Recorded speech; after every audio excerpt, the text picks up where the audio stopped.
I have an issue with the South African government and how they've gone about dealing with the vaccine issue. We are part of BRICS, for example. There's a lot of politics. There's a lot of chauvinism, Anglo-Saxon chauvinism and Western chauvinism about we make the best vaccines. I'm happy that Russia has now proven that their efficacy is 92%, which is, it beats some of the Western vaccines out there. And of course, a lot of South Africans are of the opinion that maybe Chinese and Russian vaccines are not as good as the Anglo-Saxon ones.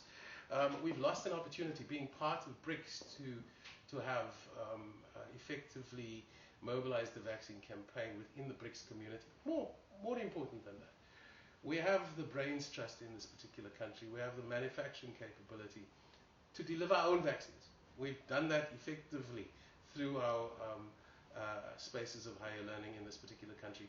And I don't see that we've effectively mobilized that brains trust or that infrastructure for our own benefit. We could actually have done this ourselves, and we could have brought to the world a solution.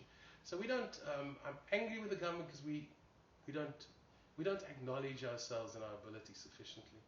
And we should get away from this Western, especially Anglo-Saxon chauvinism that think they do it better than the rest of the world.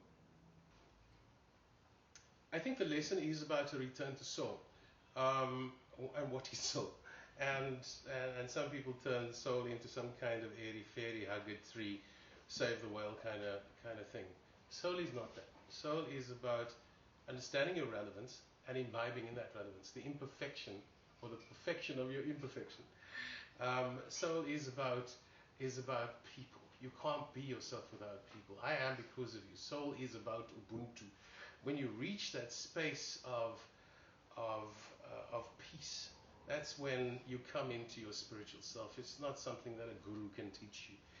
It is just about finding your relevance, and your relevance is going to be through other people, and it's going to be through nature. And I think this is what we seek to do with the stuff that we do. And I think COVID-19 is going to make us understand more so our dependence on each other. We cannot be as independent and as selfish as we've always been. We are interdependent, and if one person in the world is poor, then we're all poor. If one person in the world has COVID-19, then we all have COVID-19. And it tempts us in that direction. So I think it's a step in the right direction for soul.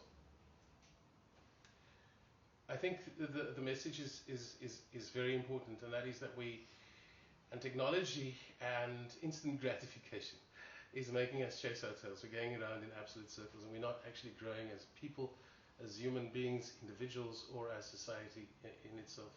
It has slowed us down very significantly to find each other within family and to find each other within close friends, because more than that, lockdown wouldn't accommodate. It is without our cell phone in hand, and it's without social media, that social connectivity can take place. In fact, social media is like a contradiction in terms, because it isolates you even more so. And what does connect you? It is music. It is people on a beach enjoying music, enjoying the sound of nature, dancing like nobody's watching, being authentic and perfect in their imperfection. I think that really is our calling as individuals, regardless of where you are in the world as a human being. It's to embrace our authenticity and all the idiosyncrasies that go with it, all the good and bad that goes with that, because that's what it is. The festivals that we do are about healing, first and foremostly for participants, but it's about economic redistribution. It's about finding ways and means for the poorest of the poor within our host communities to benefit from it as well. It is also about people being aware of the fact that you're alive. You're alive, and that life is short.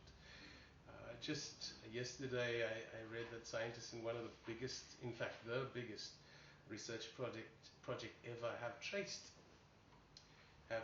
life to 4 minutes beyond declared death. Does that even make sense? Life, it's a continuum. Death is just part of a continuum. So the scientists have now traced life to 4 minutes after the doctors, the people that know declared death, they say there's activity. So our means at our disposal technologically at this moment in time enables us to trace the semblance of life 4 minutes after that. And so too our technology is going to grow, and we're going to trace the semblance of life before 4 minutes. Death is a continuum. It's just a part of an ongoing process. We have this blessing of life, and we should live it. We should live it in respect of ourselves first and foremostly, because if we don't respect ourselves, we can't respect each other. And that is what we do.